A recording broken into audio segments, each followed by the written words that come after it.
Good day. This is Pastor Sharon Amundson from Mariposa Lutheran Church, welcoming you to our Friday Bible study group reading of the Gospel of Mark.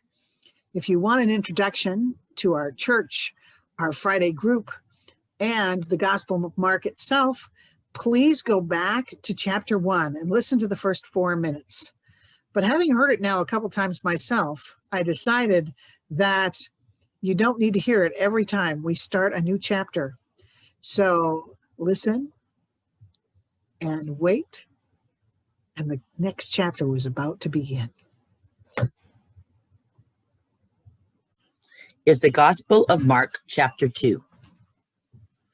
And when he returned to Capernaum, after some days, it was reported that he was at home, and that many were gathered together, so that there was no longer room for them, not even about the door.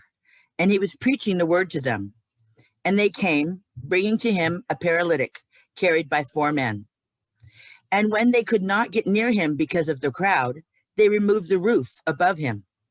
And when they had made an opening, they let down the pallet on which the paralytic lay. And when Jesus saw their faith, he said to the paralytic, "My son, your sins are forgiven." Now some of the scribes were sitting there, questioning in their hearts, "Why does this man speak thus? It is blasphemy. Who can forgive sins but God alone?"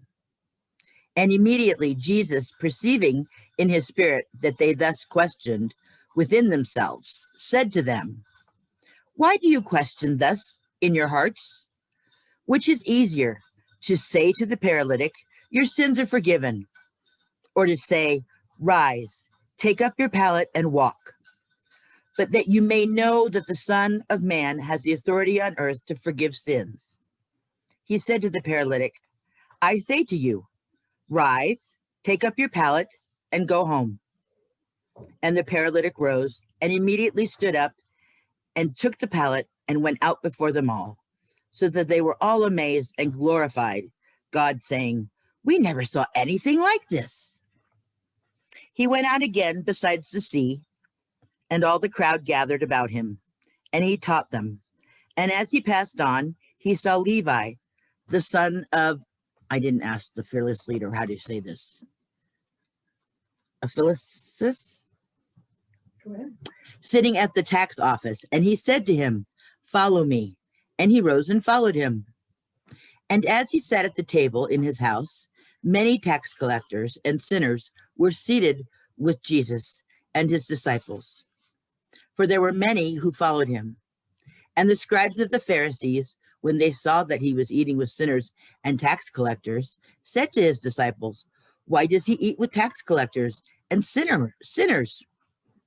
And when Jesus heard it, he said to them, "Those who are well have no need of a physician, but those who are sick. I came not to call the righteous, but sinners." Now John's disciples and the Pharisees were fasting, and people came and said to him, "Why do John's disciples and the disciples of the Pharisees fast, but your disciples do not fast?" And Jesus said to them, "Can the wedding guests fast while the bridegroom is with them?